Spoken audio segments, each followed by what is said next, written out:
to listen in and offer any resources or information that I can regarding public pre-K. Me, Megan, right? Yes, Yesterday there please. were 2 of us. Okay. Yes. My name is Megan Welter. I'm the Director of Policy and Government Affairs for the Department of Education, and I am very interested in gaining some feedback related to some elements of our report. Gail and then Amy.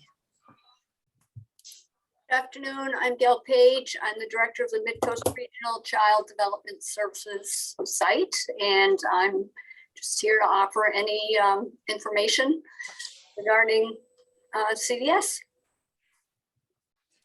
Amy and then Sarah. I'm Amy Bragg. I'm the site director at Two Rivers CDS, Bangor area. Same as the other directors, here to help with any questions you may have. Sarah and then Aaron. Sarah Mather, I'm a program manager at CDS Reach in Portland, and I'm here to answer questions about CDS as well. Great. Aaron and then JC.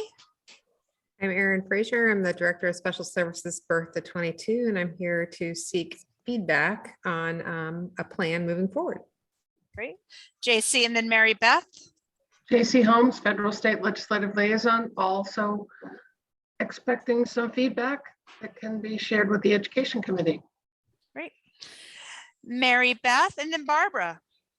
Hi, I'm Mary Beth Mitchell. I'm an early intervention program manager for Part C with Child Development Services covering Hancock and Washington counties. And thank you for having me join. Barbara and then Leanne. Barbara Brown. I'm currently a speech pathologist and director at CDS Peds, and I have previously been a private contractor, here to help in any way I can for both aspects. Great. Leanne and then Jamie. Good afternoon, everyone. I'm Leanne Larson. I coordinate the early learning team in the Department of Education, and I'm here this afternoon to listen to feedback and also provide support whenever possible. Great. Hi, everyone. I'm Janie Michaud. I am the current Part C state coordinator for Child Development Services, and I'm here if you need any information about the implementation of Maine's current Part C program or the federal requirements under the Individuals with Disabilities Education Act. All right. So I've now lost track, but I know that there are 12 members of the committee, and I now have counted 12 members of either Department of Education or technical support. Is it at all possible that if you are not a member of the panelists, if maybe one technical support comes and then the members of the Department of Education can stay, but if everybody else would please go back out and not be panelists? It is really, really very important for this committee to have an opportunity to act as a body and see each other and know who they are. And if everybody is technical assistants, it doesn't give the voice that the legislature asked. So I would ask that that happens, Roberta or Aaron, please, because I've already lost track where I am. So I'm going to ask that happens. I think that what we can do is have the technical support turn their camera off, but I do want them on the call in case we have clarifying information to provide. Okay, then only the people who are, and that'll put them aside, that's fine. But I would ask as chair that if it's a technical assistance, they are recognized by me to speak before they speak. Of course, that is not necessarily true at all for the for others, especially if you're part of the committee.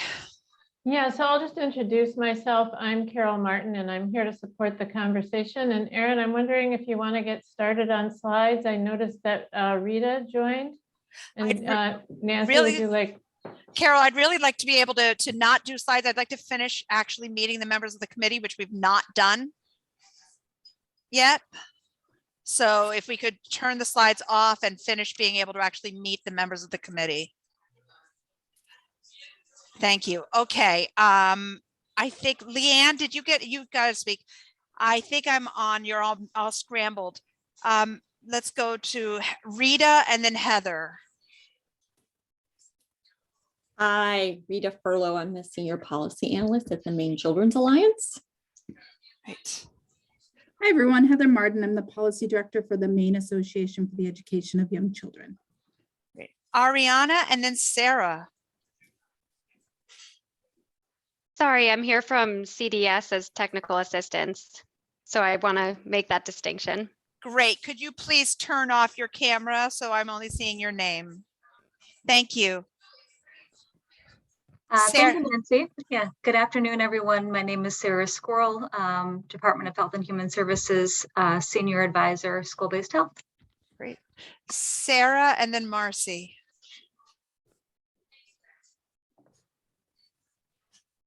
Do you mean me, Sarah? I do, Sarah You just Forster. shoved something in her face? Yeah, Because, I'm about well, to do that myself. Yeah. I'm Sarah Forster, and I'm an Assistant Attorney General. Welcome. Marcy. I am Mercy Whitcomb. I sit on the early learning team with the Department of Education as the early childhood program monitor. Welcome. Jillian and then Carrie. Good afternoon. I'm Jillian O'Brien. I own Pediatric Development Center, which provides occupational therapy to children. We have a long-standing contracts with CDS, and I am here representing MIOTA. Great. Carrie. Good afternoon. I'm Carrie Woodcock. I'm the Executive Director for Maine Parent Federation. I'm hoping to bring the parent and family voice to the table today and get further explanations on the conceptual framework and timeline. Great. I want to thank you all for coming today. We have some very important things to talk about. We're going to go over the conceptual framework and timeline, let the department talk a little bit about assumptions. We're going to have an opportunity to ask questions. We're going to do that for about a solid 30 minutes. So we'll end that around 1:40. And then the group is going to have some opportunities to have key and critical discussions about other topics. And then we're going to need to talk about next steps, especially at next steps. So Carol, thank you very much for allowing me to interrupt and go on. And I give you the floor for a little bit. Thank you. Yeah, thank you, Nancy. So Erin, thank you for starting the slide deck, and thank you everyone for being here today. Next slide. So just a quick run through. We're always interested in your input, and we would love, have a spirit of inquiry here. And if you will, if you have questions, we hope you pause and paraphrase and, probe for the specificity that will help to make sure we're all understanding what's being presented. We welcome your ideas, and we invite you to pay attention to your own needs and the needs of others. And we always want to start with a presumption of positive intentions. You are welcome, as always, to use the chat to ask questions or share responses. Please raise your hand if you want to speak, and we are going to end on time. We began on time, and we invite you to really focus on the content here, and if you will, silence your electronics and disengage from them throughout the presentation. Next slide. So here we are reviewing recent feedback, and the charge for this group resolve is directing the Department of Education to develop a plan for the provision of early intervention services. Next slide. And here we are, establishment and appointment of an independent governing board for the quasi-independent government agency with oversight by the department. The State Intermediate Educational Unit, SIEU, proposed, is established as a body, corporate and politic, and as a public instrumentality of the state for the purpose of identifying, evaluating, and providing early intervention services to eligible infants and toddlers with disabilities from birth to under age 3 and their families. The exercise by the SIEU of the powers conferred by this chapter is the performance of an essential public function by and on behalf of the state. The state IEU currently exists in 20-A section 7209 parenthetical 3 and could be put in a separate section of statute to set up the structure for the Part C program. And you'll note at the bottom here, the advisory committee met on January 25th, 2022 to review the department's ideas for the governing board of the state IEU. Carol, can I jump in real fast? Sure, Megan. Okay, so I wanted to just sort of reframe things a little bit. When Nancy met with JC and I last week, we talked about if we can go over some of the assumptions that helped JC and I, that JC and I had as we were beginning to go through all of the prior, our notes from our prior advisory committee meetings, you know, and, you know, actually reviewing some of the old YouTube recordings of our meetings. What we wanted to do was to provide some of that background or that context to say, here's what guided our thinking. As this committee may remember, we had this sort of like blinding flash of, oh my goodness, it makes a ton of sense in our most recent meeting on the 25th of January, where what we wanted to do was say, we're going to go with a conceptual framework for statute. Then we provide that to the members of the Education Cultural Affairs Committee, and then we're going to go from there. So part of what we decided this committee gave feedback on helped JC and me then sort of go in and say, okay, let's now take all these notes, all this feedback, and begin building that into our timeline. What we heard yesterday, and so in some ways, like what happened on the 25th last month, it shifted some of the things that had been going on from the other committee, and because we realized how related all of the work is that's happening between 135, 255, and 386. And in much the same way, some of what happened in our meeting yesterday helped to inform the way we approach today. And one of the things, we heard a lot of feedback yesterday that was really helpful, but it shifted the way we want to present today, because what we heard loud and clear was we want more detail. You know, the framework and the timeline are simultaneously, the timeline simultaneously pretty detailed. And also it for a lot of advisory members, what I heard yesterday was, but there was some detail that we expected that we didn't see. And part of what we were thinking was that if we provided sort of, here's the context for how we were creating the timeline, it would allay some of those concerns, but that wasn't really the way it went down yesterday. So we've shifted also, because what we also heard yesterday was how important it is to be able to have a sense of what will be reported to the Education and Cultural Affairs Committee. So this advisory committee has a sense of what they know is going to be in the report. So to that end, we worked late into the evening last night, making sure that we pull together some of those elements of what we'll see in the report. So that's why you're seeing some slides. I know there are some colleagues who are on this call who are in both 386 and both 255 and 255. And so what you're seeing in terms of a different approach has everything to do with us trying to be responsive to the feedback we got yesterday. So what our intention is in sort of going through some of these slides is to say there are some really targeted elements to the resolve in LD 255 that we are trying to say, here's what's going to be in the report. And so when I was saying I want to make sure I get some feedback related to the report, that's part of what I'm doing right now, is going through that to make sure that you know, so there are no surprises. This is what LD 255 is going to include in the report. So sorry, that was kind of like a long end around to say this is why it looks a little bit different than it did yesterday. I want to make sure that, do you want the committee to, this is one reason why I thought it was so important to shut off the technical assistance faces so that the committee has the opportunity to be able to speak and give feedback. When through this, do you want that feedback? Is it at any time? You know what, Nancy, that's a really great question. I think that, I think what you'll see is we tried to do a cadence of, here's what we proposed, here's the feedback that we got from the advisory committee. And I think what and what we try to fold into our plan. And so I think like every other slide or so, when we're saying this is what the feedback has been, here's where this was presented, and this is where we're moving on the report. That's when you see like the next slide, Carol, if you change, or Erin, the next slide has the advisory committee feedback. And so if there's clarifying questions there, that would be a great time to get it.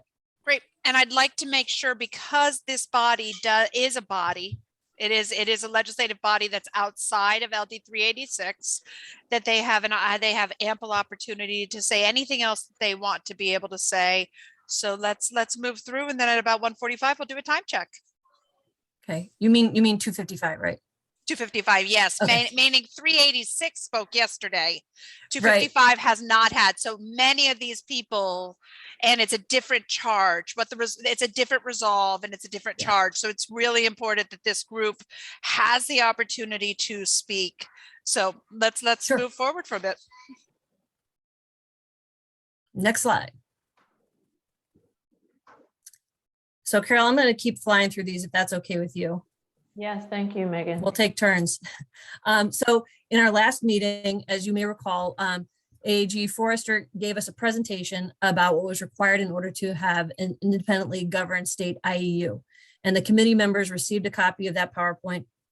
And so part of what we were doing is taking the feedback that the advisory committee gave us during that meeting about what the roles and responsibilities would be for the board, and that the Department of Education, for the department and the state IEU. And all those are included in the timeline for LD 255, which we'll review when we get to the end of this one.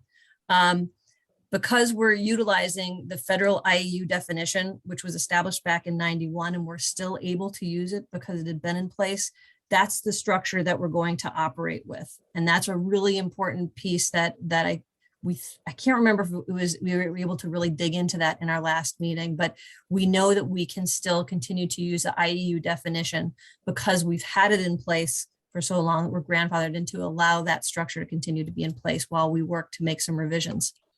And then last but not least, the advisory committee agreed that the Part C entity should operate in a similar manner as an intermediate education unit, or the IEU, as permitted under federal law.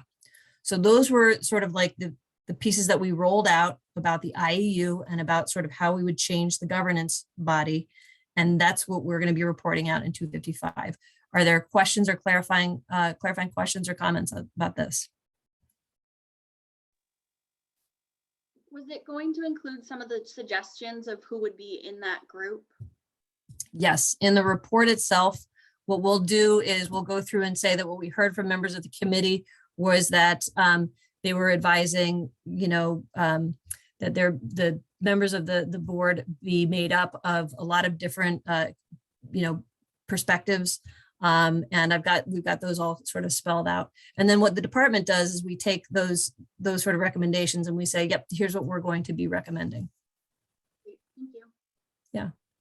Have you taken a look at making sure and defining of even deeper how the separation between the department and the IEU would be? I'm going to let Sarah can chime in also in case I get this one wrong, but basically these are pieces that we will be able to spell out a bit more so in the report. But the good news is that as we have the IEU in place, we get some time to figure out exactly what all those pieces will look like and how everyone will interact. Nancy, yeah. I tell me if this is or is not answering the question. I'm picturing that the structure, both in the proposed report and ultimately in the statute, is going to contain two separate lists of who's responsible for what, for lack of a better term, and that will come from what we started at the last meeting, where there were the different breakdowns and people gave feedback about whether things were in the right place or not. Does that make sense? It does. Thank you very much, Sarah. Okay. Any other feedback about this slide? For me, it would be really helpful if people use their hand raising thing, because I think what it'll do is it'll jettison you right up to the top of the participant list that I can see. Yeah, I'll help you keep an eye on it, Megan. So, yeah. God bless you, Carol. Okay, great. So next slide, please, Erin. The extended Part C option. So with the feedback from this advisory group, the decision was made to apply for the extended Part C option. And basically what that allows us to do is for the DOE to review the part. Actually, you know what I'm going to do? I'm going to let Erin review this piece because I can speak a little bit to it, but I know she can speak to it much more clearly and quickly. Thank you. Thank you, Megan. Yeah. So the Part C extended option, the goal of this work with the committee was to explore what it was and research that, which we did well before we started the committee work. We met with the Part C, Essep, and National Technical Assistance Center. And then there are only 2 states who implement extended Part C options. So we got their data from our technical assistance center and made some projections based on the caseloads that we carry in Maine. So the extended Part C option only applies to children who are eligible in Part C and who turn 3, transition to Part B, and are also eligible in Part B. And we know that's not 100% of the children in Part C. And based on our estimation, we felt that about 87 to 100 children a year may avail themselves of these options. We were able to get some great feedback on this, but have decided to make the recommendation that this, if we apply for this extended Part C option, that it would be until the beginning of the school year following the child's 3rd birthday. We feel that the delay of FAPE for an additional year could lead to deficits that we want to get kids in their FAPE environment. We want to get them starting with their special design instruction, and it's very unclear what pre-academic skills and a Part C plan is very unclear. And so we landed on the 3rd birthday, and just a little update from that. We did find out that Biden's plan, his appropriations bill did pass. We'll find out by the end of this week if we even would need to apply for an extended Part C option, because this will allow children to stay in Part C until the fall of their 3rd birthday. So that is where we landed based on the feedback from this committee. That's Nancy, really your good, hand. good stuff. I was wondering if the committee wanted to have any discussion about that, to be able to react to that a bit. Just give enough room for the committee to discuss that a bit. Because that is different than I was hoping that it would go until their 4th birthday.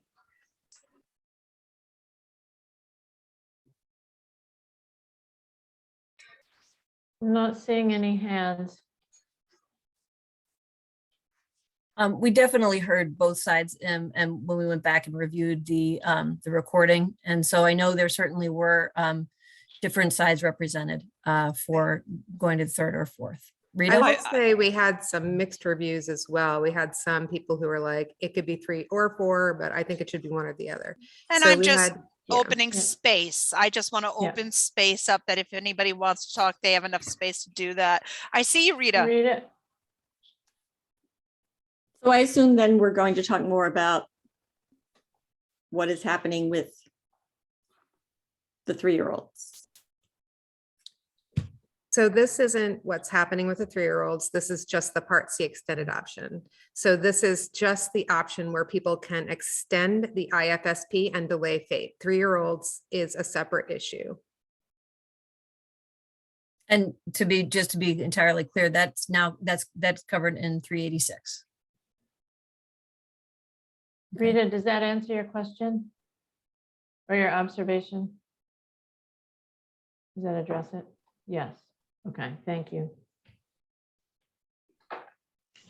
I'm not seeing other hands. Do you want to keep going, Megan or Erin? I would like to, just because I'm aware of time. And so I want to just continue to invite people, as I know that if you process things the way that I do, sometimes you need a minute. And so certainly the floor is open as we go forward if another idea comes and people want to speak back to extended Part C. So if we change slides, that would be great. The other element of the resolve that needed to be addressed was the current or proposed memorandum of understanding between the DOE and DHHS. Just wanted to clarify a piece that I feel like needs to be clarified, is that the MOUs operate for 5 years. And so the most recently signed one was signed in 2016 and continues through 2021. We have an updated MOU that was drafted and is currently being reviewed by the AEG for DHHS ASAP. And so that is underway, but while that is happening, the current MOU remains in place. Nancy. I reviewed the MOU, and I was wondering if you guys have considered having multiple MOUs.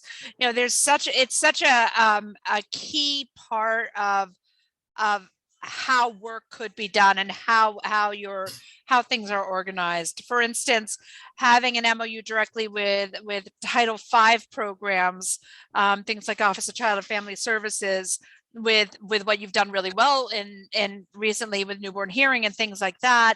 But also it might be interesting to have one around how do they access things, children with physical disabilities, like children with special health care needs. And then another one with OCFS, in which you're talking about services such as Section 28 and so forth, and then maybe another one with Maine Care. It just seems that and then another one with Head Start. It seems to be such a critical piece to be able to have good coordination across these lines. And Part C really has a different charge in some ways. That have you considered how you structure your organizing, how you structure creating those memorandums of understanding? It just seems like it's a possibility. I'm going to let others answer it. If not, I can take a swing at it. But I think there are going to be other people who are better equipped to answer that question. And you might not answer. You might just say that's interesting, and we didn't think about it. So. We do have a separate Head Start MOU. So to clarify, we feel that the MOUs right now, as we're developing them, are comprehensive, but also if, we had several MOUs that potentially wouldn't be effective in coordinating services. So we do have a separate Head Start MOU, and we feel that the MOU with DHHS and CDS is comprehensive. Sarah? So Nancy, I wonder if this might be a way to solve the concern while keeping what Erin is recommending as a single MOU. It seems to me that as lead agency, the department should have a list somewhere, they probably already have it, of all of the partner agencies and programs. In other words, you reference newborn hearing, and I'm pretty sure that MEC has some role with respect to that, as well as DHHS. In other words, isn't the really important thing to make sure that all of the potential partner agencies, Erin, I'm sorry if I'm using the wrong term, are all identified, and then we can point to under which MOU they're covered? Does that make sense? Yeah, it does. It's totally not about the structure of whether it's one MOU or other. When knowing that the only information I had was what was sent to us, the 2016, I was concerned with the fact that children with special health care needs, for instance, was listed under Office of Child and Family Services, which is not where it is. And I thought, if things were written in such a way to allow the relationship to be better, it might help not only for the departments, but for families, because families experience a tremendous amount of duplication of services, duplication of data collection, and it's just such a powerful tool. I'd love us to be able to dig in a little bit more and maybe help and think outside the box on how do we really help these families and folks with the fact of how you guys work together. Thank you. Thank you, Sarah. Do you want to keep going, Megan? Yes.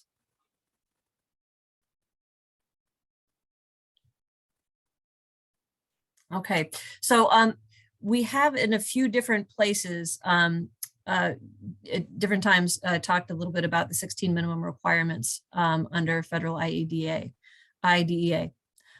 So I'm going to make sure that our folks who are on are able to speak to these just ever so briefly, but if we can change slide, go to the next slide. What we wanted to show you here is sort of how advisory committee feedback was incorporated and talk about where that occurred. And so as you may recall, part of what we did in our last meeting is that we reviewed all 16 required components and considered the assignment responsibility between the DOE and IEU, and those pieces will be incorporated more extensively in the report. it's important to note here that we meet compliance in this through Essep.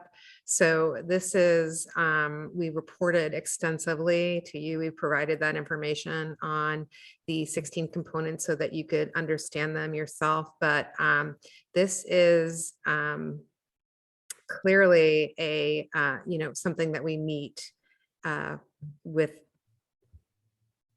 accuracy in our state. So just wanted to make sure that people understood this is not an area of need in Maine. This is an area that's well established. And Sarah and then Nancy. I just wanted to point out for folks that we went through that PowerPoint last week. 15 of the 16 components got assigned to either the Department of Education or to the IEU. The only one that didn't is the coordinated list of all early intervention providers in the state. And I wanted to make sure that my fellow committee members knew that that was because it currently rests with DHHS's 211 system, I think it's called, where you can call 211 and get, all the resources. So 15 of the 16, based on last week's work, are going to be in the Part C statute, either under Department of Education or IEU. Number 16 is with DHHS's 211. Just to clarify, it wasn't last week, it was last month, and it wasn't you. I'm just kidding. It's further along than a week. I know. Time is funny. Okay, the last time we were all together, I don't know when it was. Yes. So I think it might be helpful, Jamie, if you could just kind of broadly talk about what these 16 requirements are, because I think they might not be clear for people. I'd rather us not, with the simple reason that we do have very little time. And we did go over this in a previous meeting. We talked about the 16, but what I wanted to ask was, have we looked at, so we're looking at compliance and we're doing the compliance, and I understand that from your reports that if we are in compliance as you're reporting. I was wondering if we could have a little bit of talk, and I'd invite Jamie in a heartbeat to talk about this, about how we might improve or how we might suggest that we're improving from compliance to quality, to ensuring quality. And the answer might be that we don't talk about it here, but we put it out there as advice to the department about that it's important that we're not just looking at a compliance measure, but a quality measure, especially as we're moving forward, and how we might direct that. I mean, I think we can talk about the quality of our programming. We're actually nationally lauded for our work in this area in terms of what is it called, Jamie, when you're providing coaching, oversight, and feedback to your Part C coordinators all the time? What is that called? If you're able to unmute. Fidelity. Thank you. Fidelity checks. We have an exemplary model of fidelity checks that is, as I said, nationally lauded by experts in this area. So I think the quality of our services is nationally recognized. So I just want to make sure people hear that on this call. I think that there is a degree of a lot of quality with the service model that you're doing. The concern that I have is in Part C, it's not about a service model.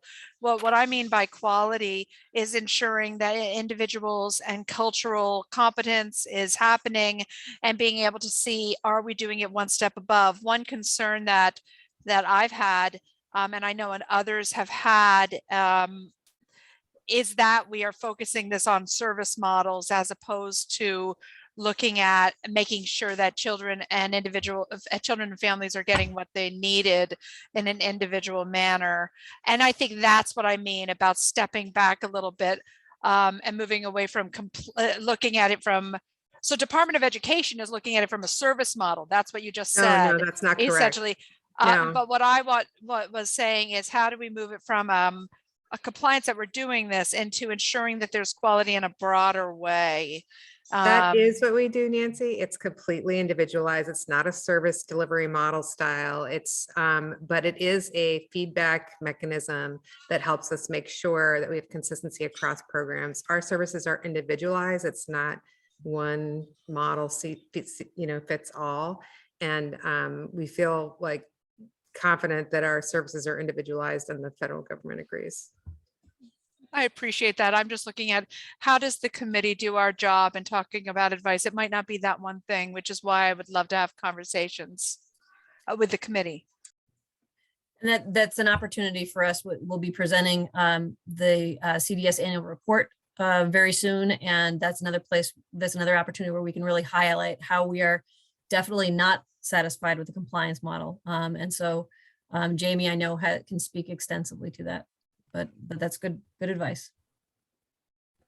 Can I add one thought there, Nancy, that I just wanted to acknowledge your concern about quality and improvement. And so we are constantly striving to improve the delivery of high quality and effective services for infants and toddlers and their families. So one thing that popped in my brain, Nancy, was our state systemic improvement plan. We call it the Essep because everything in special education has to have an acronym, right? We're always speaking in the alphabet. So our Essep, State Systemic Improvement Plan, is something we also report on every year in addition to compliance with the federal indicators. And that requires stakeholder input. So I would love any thoughts or recommendations you have around how we can just continually ensure that we're receiving input from a broad range of stakeholders when we're doing that work. So that would be greatly appreciated and something that I would love to have in your recommendations. Thanks. Great. Are we okay moving on? I'm seeing no other hands. Yep. Okay, and the last section in terms of what we were asked to put forward as part of being compliant with Resolve 255 as a detailed timeline for implementation, including but not limited to the resources and the steps to be taken. And part of what I tried to explain here is that because the timeline includes all three areas, the explanation of anticipated resources are accounted for in multiple lines. And when we're looking at the necessary statutory or regulatory changes, we talked a little bit about the conceptual framework. But we also know that what the committee needs, the Educational and Cultural Affairs Committee, not the advisory committee, they need specific direction in order to be able to have a direction set for statutory language. And so we will be prepared to do that. And that we captured things in the necessary information to implement the plan, and we captured that in the timeline. So if we can go to the next slide. Is there a next slide? Chris? All right. So circling back, we provided, just as a recap, we provided the MOU, the timeline, and the conceptual framework, along with the protocol to everybody last week. And so just trying to say, like, these are the times when we'll say in the report that we try to interact, and then we're coming back together now as a work group to say, all right, what feedback do you have related to those? So I know, Nancy, that part of what we did here is we sort of changed up sort of the assumptions and walking through all the elements of the timeline. But we felt it was really important, given some of the feedback we received yesterday related to making sure people knew, no surprises, what was going to be in the report. And so we tried to do that here. I am ready to talk more specifically about the timeline, but I also want to be respectful of the time that we have. I know there's a 12th slide in there. I don't remember what it is. Oh, right, legislation, sorry. Sarah, that's you. We have been working on draft language and also making sure that we'll have some statutory language that's going to be inclusive of all the elements, so. So thank you. Do we want to close the share screen and go to full discussion about timeline and other related feedback? Okay. Hi, Andrea. Hi. I understand that there's a lot of overlap between some different groups right now, but I'm a little bit confused why we haven't spent any time talking about 3-year-olds. I feel like we've covered the kind of birth to 2 group really well, and the extended C option and some of those pieces. And I know that's the bulk of the work that we're doing, but I don't really feel like we've weighed in on the plan for the 3-year-olds very much. I'm going to kind of offer to answer this, and I can just tell you that the scope of LD 255 is more narrow in terms of what we're asked to do. And so and I'll invite other folks to chime in here to make sure that I'm checking my math kind of thing, is that once we determine that we are going to extend the Part C option up to 3-year-olds, that the 3-year-olds are going to be covered much more so in 386. Is that fair? I'm looking at other friends on the call to tell me. Yeah, we went through the options of 3-year-olds. I'm not recalling if we did the straw poll on this call or the 386 call, but I think it was on this poll we did the straw poll.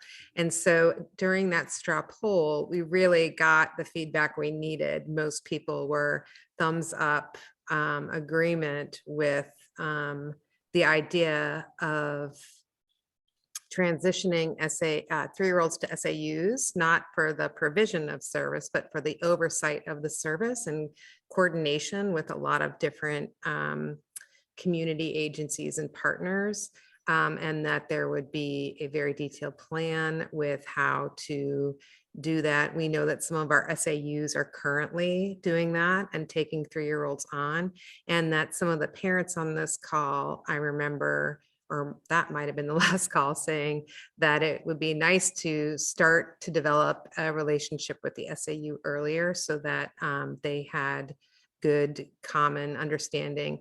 The feedback that we got about potentially leaving 3-year-olds out there, well, they can't be just out there. They would have to be part of something. And so if the SIEU really regulates Part C, we felt that this group, the feedback that we got was that, it would create an unnatural transition. It would create another entity to transition through, creating too much complexity in communication, transition, and oversight for parents and families. And so the SAUs have weighed in on that. And so based on that straw poll, that issue was kind of what we needed from this group to get a gauge on how you're feeling about that. It is more largely addressed in the 386, the LD 386, although the timeline really looks at the interwoven nature of all the bills and how they have to, because as we know now, as we're looking at this, the SIEU, CDS can't dissolve until there's another agency for the children, another mechanism to serve the children that are currently being served by CDS. So I hope that answers your question, Andrea. Andrea, are there more specifics that you want us to revisit? I know that was a long time ago when we had those meetings. No, I remember the meetings. I guess I was hoping to be a little bit more involved with like the planning for the 3-year-old, since that was part of the original discussion. But if those discussions are happening more in another group, then I understand that. Okay. Thanks, right. Andrea. Hi, Carrie. Sorry. I guess I'll piggyback on 3-year-olds first before jumping into some of the same comments I had about the timeline yesterday. But I'm sitting on the 386 group as well. I remember doing the straw poll, and I think we actually did it in both groups, but it's like all a blur. Yeah. To be honest. I know you said there was overwhelming supports for 3-year-olds to be moved to the SAUs. I think there were a lot more concerns about 3-year-olds being moved to the SAUs than there were 4-year-olds. So I just want to reiterate that there was acknowledgement that 3-year-olds are different than 4-year-olds. And so my concerns, because I believe that the department is moving forward with moving 3 and 4-year-olds to SAUs based on the information on LD 386, and on the timeline, it looks like it's going to take 5 years, but I was under the impression that the 4-year-olds was going to take that amount of time, and I'm wondering what happens with 3-year-olds, because we're transitioning 4-year-olds first. So what happens with 3-year-olds in the meantime? Where did they fall? Who's doing the oversight? What programming are they getting? while they wait to be transitioned to the SAUs. And then I would just reiterate what I said yesterday. Under the timeline, you guys have revised state regulations to include definition of developmental delay, child find, identification, evaluation, provision of services, personal qualifications, and procedural safeguards. I appreciate getting more information today than we got yesterday on the 386 call, but I didn't see those more detail on how you guys are adjusting those and what changes you're making. And like I said yesterday, those have huge implications for families. And so understanding what changes you're making, that's big for me. And that's So I can address both of those things, Carrie. The first thing is that the 3-year-olds, CDS can't dissolve until it has a plan for 3-year-olds. So CDS would be the entity that is supporting these children until there's a solid plan to address supporting them. Maybe the administrative, maybe they're still accessing the programs they're accessing now, but the SAU would be sending itinerant staff to that. And remember, we talked about all the provision of services versus the oversight of service and how it doesn't mean that 3-year-olds are going to go, into the kindergarten classroom and be in a school building necessarily. So it is meeting the individualized needs of the 3-year-old. It would be the FAPE obligation that would shift and transfer. That's really the only thing that's at issue here is who has the FAPE obligation. And once we dissolve CDS, there has to be a different entity. And we, based on the feedback from these calls and based on our discussions and all the input that we got from you, and these schools, and talking to the schools in different forums, different stakeholder groups with the administrators, et cetera. So it's not that as we transition 4-year-olds, 3-year-olds are going to be upended and no one's going to be caring for those people. So I want to assure you of that. The other thing is that the MUSER rewrite and revision is happening separately. And as you know, there's a public stakeholder process for that as well. So once those are ready to be shared publicly, the same type of thing will happen. All of those questions will be answered. You'll have an opportunity to provide feedback on them. And so it's a different process than what this is. As you know, Carrie, because we've spoken about this at our advisory panel, we're taking out the C from the B. We're making B one document, we're making C one document so that it'll be easier for parents to navigate. We're working on making a more user-friendly version of MUSER that people can really access in a way that MUSER is sometimes challenging to access at this point. So those things are all in the future. Those questions are going to be answered. We just highlight them here because it's all intertwined. It's all intertwined and interconnected. Erin, can I throw one more piece into that? Mm-hmm. The other thing that I think it's important that folks understand is we have to have a sequencing here. We have to fix the statute first and then deal with the rule, because a rule can never get out in front of its authorizing statute. So to the extent that I hope that the plan is that what all of the input that's happening here, we can start with the statute, get the blessing of the statute, then with the statute in place, you build the statute out through the rule. Thanks, Sarah. And actually, Stacey, I'd like to, I've been in line for a little bit. I'd like to clarify a couple things. One, Sarah, thank you so much for that, because I think that is really important that what we're doing in this process is part of what the committee, the education committee, has asked us to do. It is just for the record, because we are taping, it is actually part of the LD 255 to talk about 3-year-olds and to be able to advise on it. It is I have a concern that I really want us to anchor ourselves into the statute and into the resolve of what our work is, and make sure that we're doing it and following that. And then recognize that nothing's a done deal until it goes through the statute process, which is the next piece, which is exactly what Sarah said. I'm also concerned about the 3-year-olds. I'm concerned about a number of things. I'm concerned in the timeline. There is a lot of discussions about how branding is going to happen and how training is going to happen and things like that, which isn't clear what it means. And I'm also not clear that it's our job or the department's job to do it, especially if there is a separate quasi-state agency.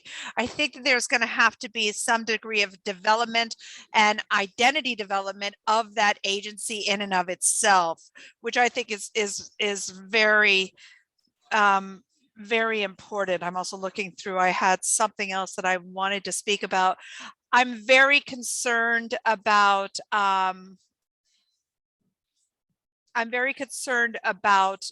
things like, and wanting to have an opportunity to talk about eligibility and what that might look like, wanting the opportunity to talk about child find and what that might look like and things like that, and I know that those things are going to be coming up at the legislature. And I just wanted it clear that some of this stuff hasn't been vetted internally. It's been vetted, or it hasn't been vetted externally in our committee. It's been vetted internally with us reacting to it, which is what's happened.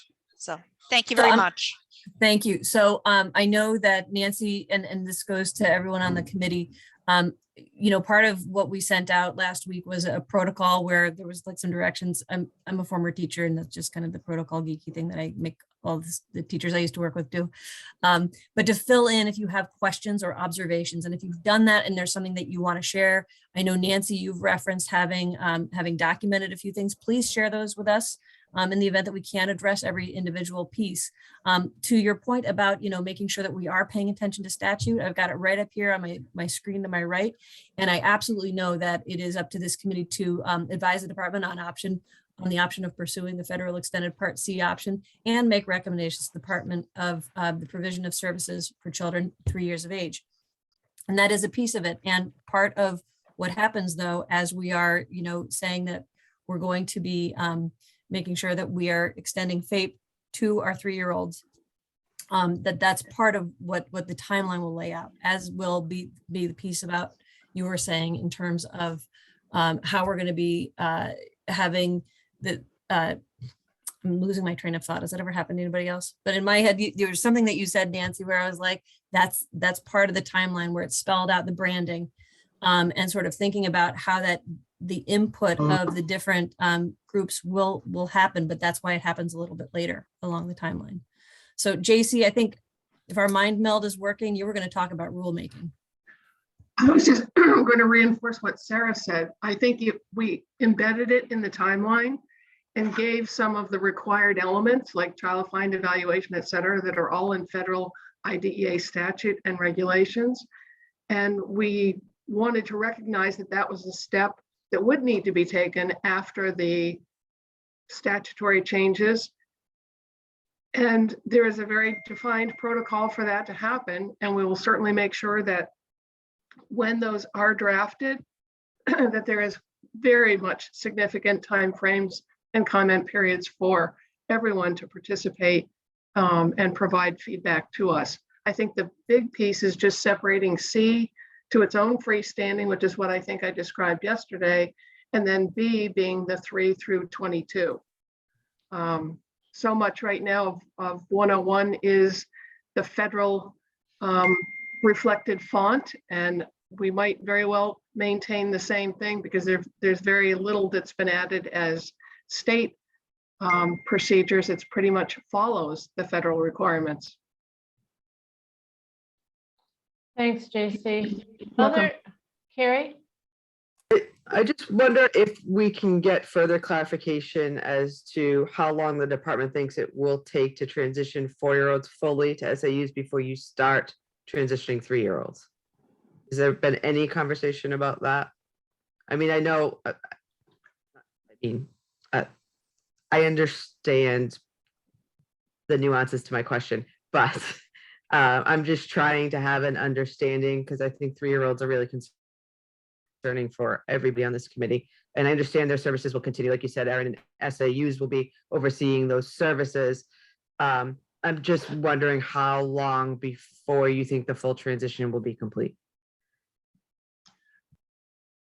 What we have done in the timeline, because of the whole issue of having to maintain the state IEU until such time as all of the children have been transitioned, 3, 4, and 5, not yet school year 5-year-olds to schools, there's sort of a parallel track of maintaining the IEU and transitioning the younger students to the state IEUs. I think part of what we talked about yesterday was what's the assessment of readiness by SAUs, and it may be that smaller SAUs that have fewer 3s and 4s may be able to take them on sooner than other RSUs that are of a different size. I think we really have to begin to look at, of the 36 that are under contract at the present time, how many of them are taking on what age groups at the present time and have plans for considering serving the 3s as soon as they might be able to. Andrea? Do you think that the process will be that we transition 4-year-olds and we can use that process to inform us about transitioning 3-year-olds, or they're really going to be happening simultaneously? I do think it's more complicated. The service provision for 3-year-olds is more complicated. And as you can see on the timeline, we have a plan to map out services and where they are. We have a meeting scheduled to come up with a transition checklist, essentially. So there's a lot of moving parts in this, but I do think that, for SAUs, it's easier in their brains, at least, to think about transitioning 4-year-olds into the SAU. So I do think that some of them are taking this on already. Some of them are already, we have one SAU that's doing 100% of its services. CDS next year. Staffing is provided by the SAU. CDS has FAPE obligations, so we provide oversight of that. And they're going into private care, private preschool places to provide itinerant staff. So we are going to learn a lot from these folks that are taking the initiative right now to do some of this planning in terms of even our analysis of the cost of this.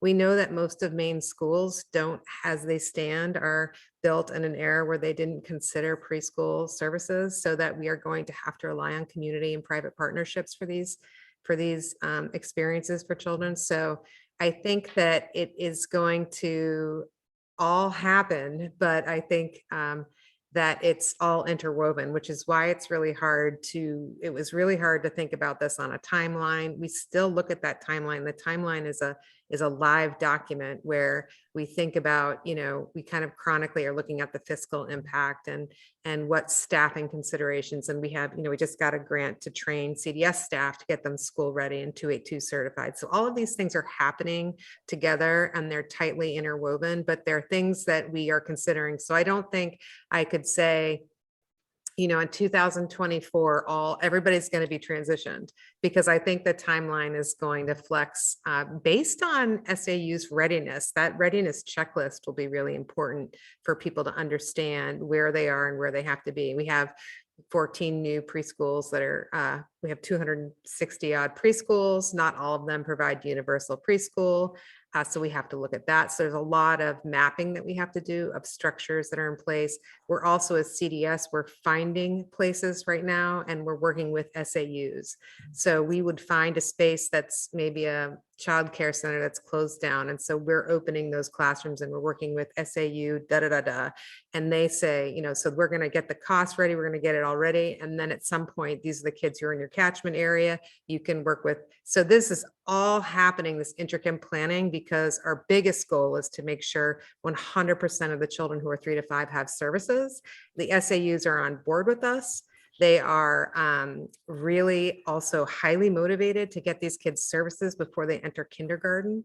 And so we're all working on this complex process together. And that's why, and as long as the CDS structure will exist until the SAUs are 100% able to provide these services. I hope that helps, Andrea. Please let me know. Also, Carrie, if my answers clarified for you, your questions.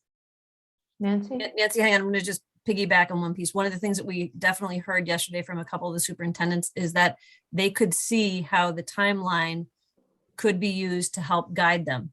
And, we certainly heard how Dr. Flake up in Holton has, a different, more regionalized approach around thinking about a a program management pilot, because that's what they'll need there. So the approach is going to look different. We also know that right now, the people who are raising their hands are the ones who are probably closest to readiness to make these moves. And the department is prepared to also address and support those districts that are not yet there, because that's the real group that we're paying attention to a little bit later in the timeline, is making sure that they have the technical support to be able to assume the responsibility of the 3 and 4 year olds. Sorry, Nancy, that was my piece. No problem. I completely agree. It is going to be about the school readiness assessments, and it is going to be about the technical assistance. And I know that I could tell from this process that we're not ripe in creating what that might look like, or it might be, I just haven't seen it, about what might the school readiness school assessment look like, and what technical assistance would look like.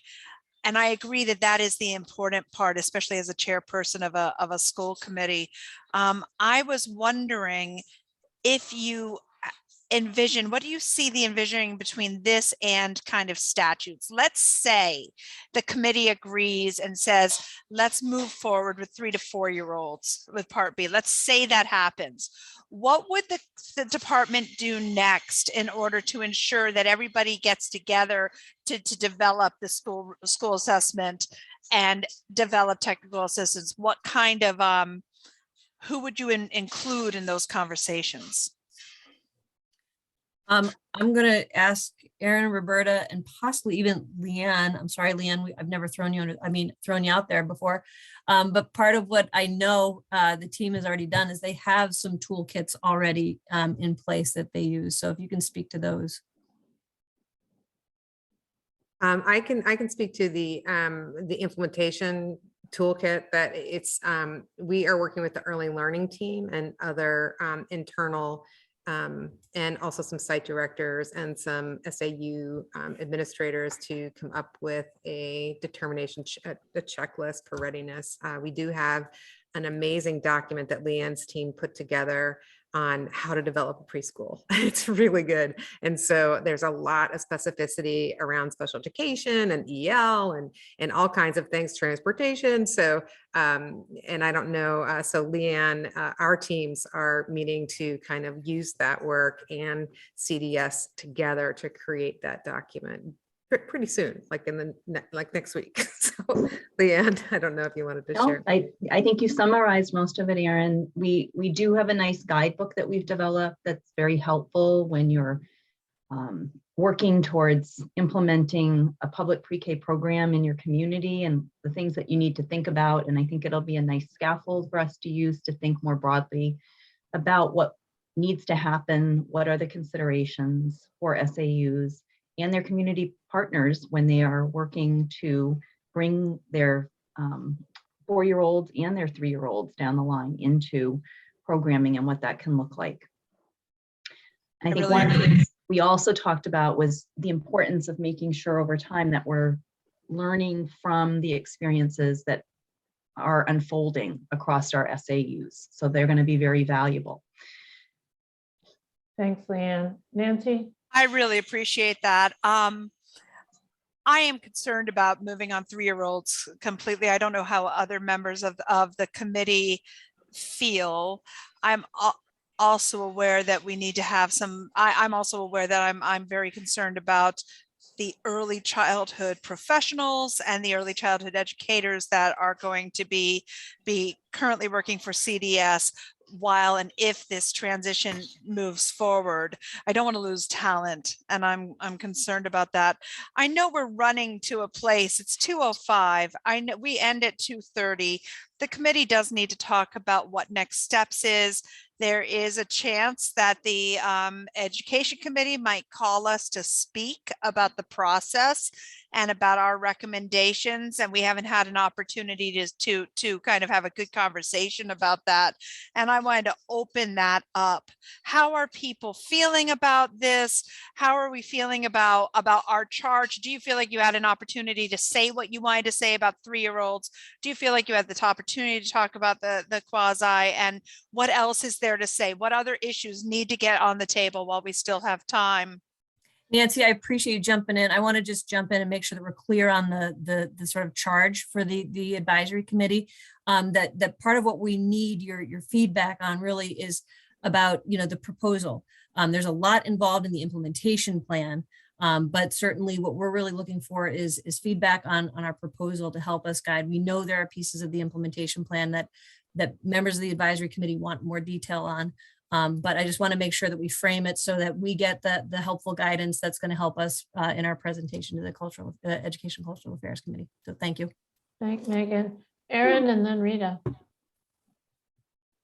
You're muted. Sorry. In terms of the staffing piece, there's federal and user standards of what certified people can work with children of this age. And we're certainly going to maintain that. Just as I mentioned earlier in this, we did just get a personal development grant so that we are going to be able to support CDS staff. And they're actually very excited because I think historically CDS staff have not been, had a lot of professional development or coursework that they could take and be reimbursed for. So we're very excited to work with the university to develop those skills, and CDS staff, we're getting that underway. So in terms of personnel, I feel like we have we're very confident, and we've been working with our staff to understand that they're going to be supported through this transition because the attention that is on them right now is very overwhelming. We do a lot of support for them in terms of letting them understand that we value them as employees. There's amazing staff that work at CDS. The site directors are amazing. Roberta, we have an amazing team. So we are working hard to support staff and understanding that even though this is a transition, our priority is that the good work that they're doing with preschool children continues, even if the overseer of service has been changed. Thank you, Rita, Sarah, and then Carrie. So I'd just like to say that my view over time has really changed. I have become more and more convinced that that CDS, or whatever CDS becomes, needs to be more independent.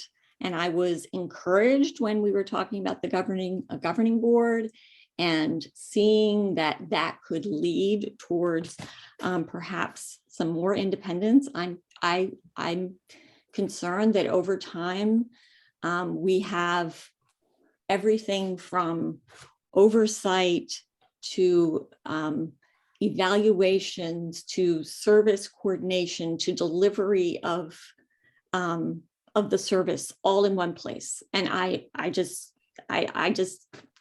am becoming more and more uncomfortable with that. And I think that whatever this new governing board is, that they should really be the entity that in statute is delivering and responsible for Part C services. And I don't, right now, I'm not feeling comfortable that the 3-year-olds I feel like we haven't appropriately addressed that. I would feel more comfortable with CDS as an independent entity, having oversight through up to age 4 until we are in a place where we're feeling confident that services are being delivered appropriately. And I really was hoping to see more over this process of DHS and DOE coming together around the centralized billing, hearing more about that. And I'm not hearing it, and I'm not feeling comfortable that we're in the place that I hoped we would be. So I just wanted to say that's where I am. Rita, thank you for sharing that. I'm going to ask Sarah, I know you have your hand up probably to share something, but if you could talk a little bit about the department's regulatory role and hopefully to respond a little bit to Rita's And perspective? I am very aware that we have 19 more minutes, and I really am hoping that we can keep going on comments.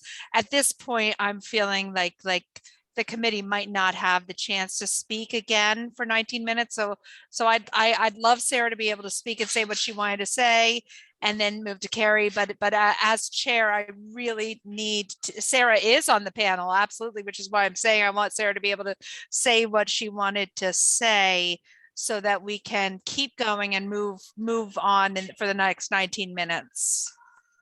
Sarah, the floor is yours. What I was going to say, since the slide somehow has AAG Forster writing things, is thank you, Rita. Like, those are the things that I need to hear, or the department needs to hear to translate to me.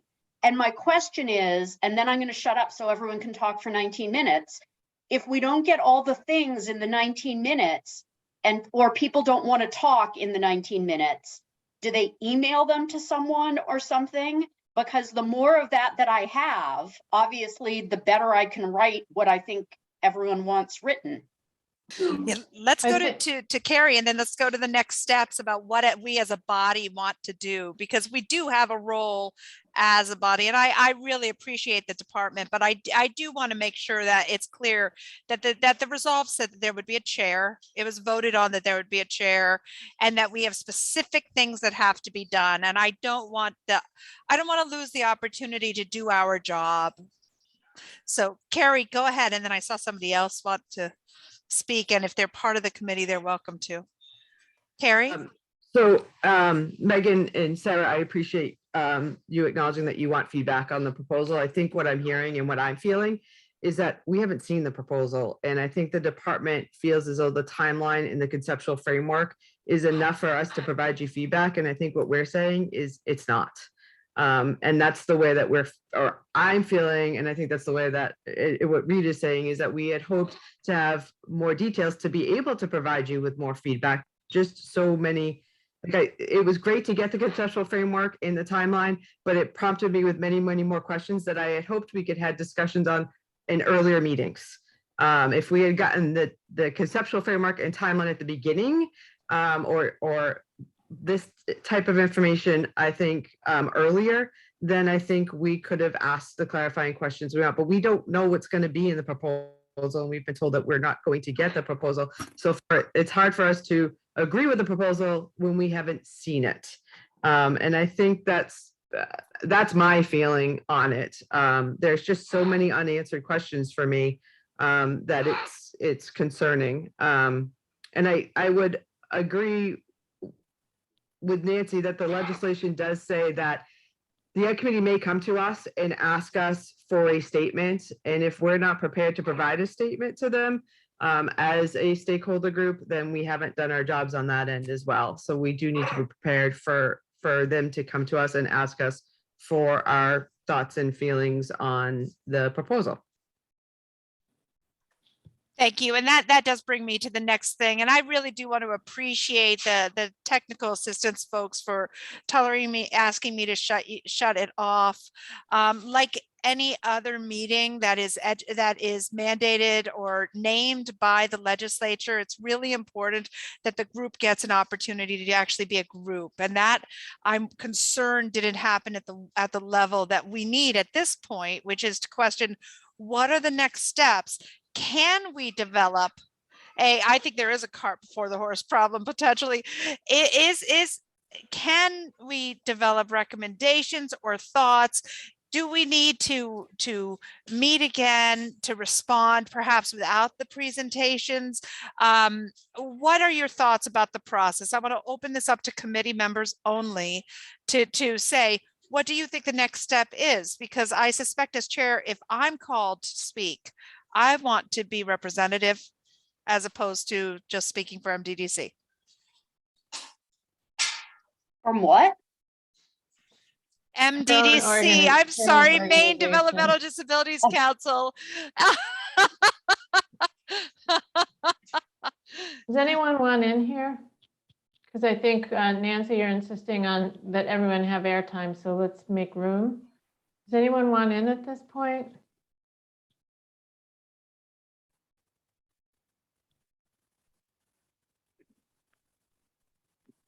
I'll just jump in.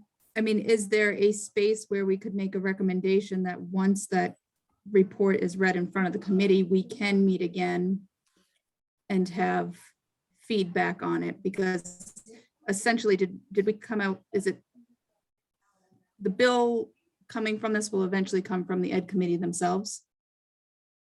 Is that kind of what we're looking at? Does anyone want to explain the process?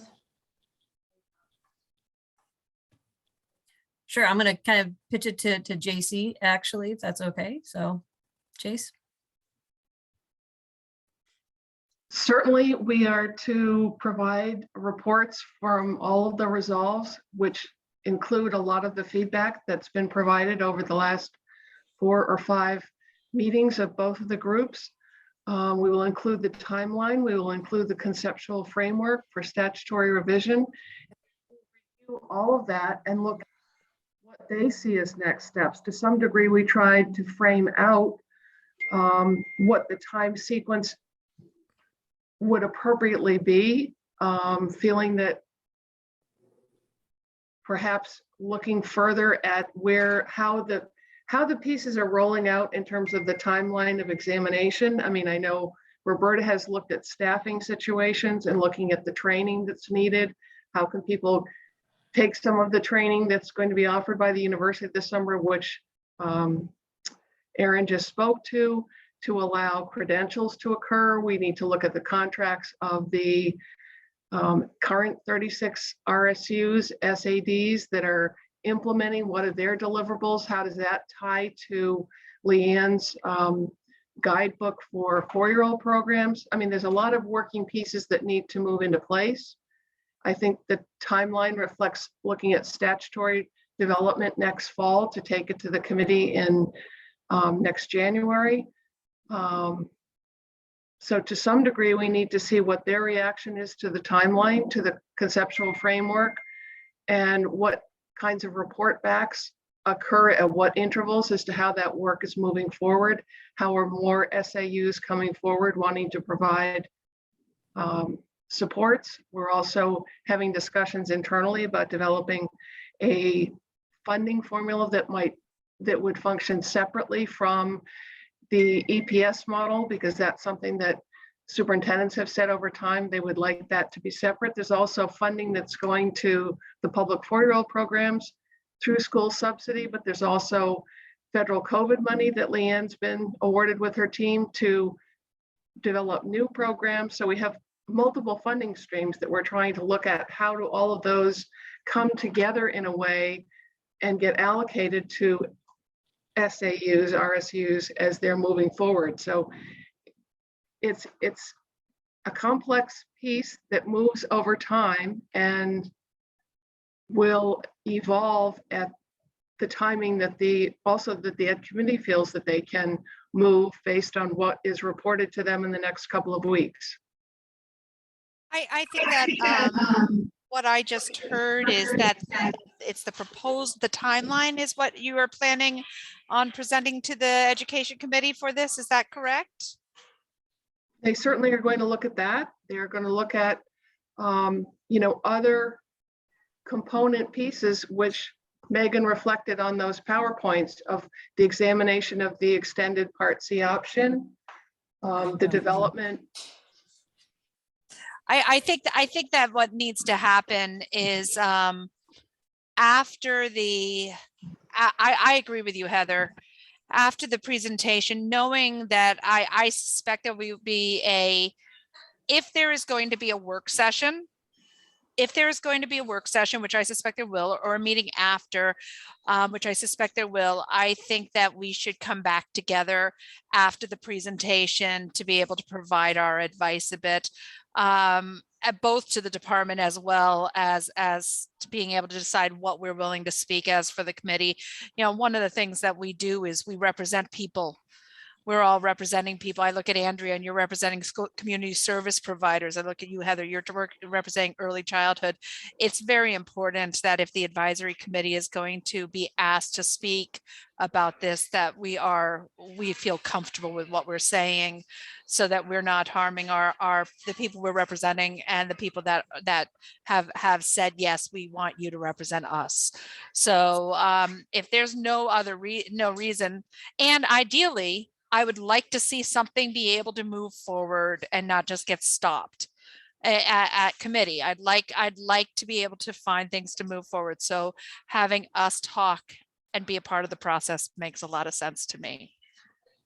Yeah, and I want to just follow up on Heather's question, just make sure that we're really clear. There are 3 different LDs to which we will be reporting. And just like we did with the slides today, where we will go through each component part that are outlined in the resolve, we will make sure that we will address every single component.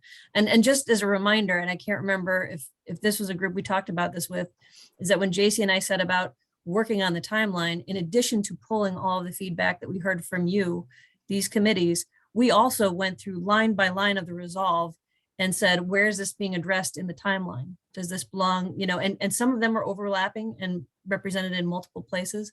But what we heard yesterday and what I can still hear today is there are places where in my head, the person who wrote the timeline, it's clear. It isn't clear, and more detail is helpful. So that's helpful information. And I've already gone through on my copy and bolded places where we're like, let's spell this out a little bit more so that it'll provide the Educational Cultural Affairs Committee more information about what we're talking about. It's not that it needs to be more detailed in some ways. It's that it's the sequence of how it's going to frame and how the system is going to look. JC yesterday talked about an onion in which you have to peel everything back. In some ways, the timeline is detailed to the extent of what tasks have to be done, but it doesn't give you the whole view of what is the forest going to look like. It looks at individual trees, and I think that that's part of my problem is how do we know our 3-year-olds are going to be okay? How do we know our 2-year-olds are going to get what they need? How do we know that we're going to be able to stop this process if we need to protect our children and our families? That's what I care greatly about. So I'm sorry. Just gonna, in the name of time, reflect what's in the chat. Erin, you suggested that it would be helpful to get questions in writing if you have them. And then Sarah Forster, you reflected, there may be some things that folks are more comfortable with than others. For example, there seems to be some concern around the 3s, but is there the same level of concern about standing up the board of the IEU and or the extended Part C option? And in the interest of time, we have 7 minutes. It's probably, that's another invitation to submit your thoughts in writing, I think. Andrea, the floor is yours. I just want to make the comment that I feel like there's still more work to be done with community and parent partners. And so I think not to say that this group hasn't accomplished what it needs to accomplish, but to say that as we continue this process, I hope that we can continue to be included because, a lot of the work definitely is with the SAUs and CDS. That makes perfect sense, but it also affects the parents and kids, and it also affects all the community providers. And so I hope that this isn't the end of conversations that I'm a part of. I hope that as the work continues, we can all continue to discuss it together.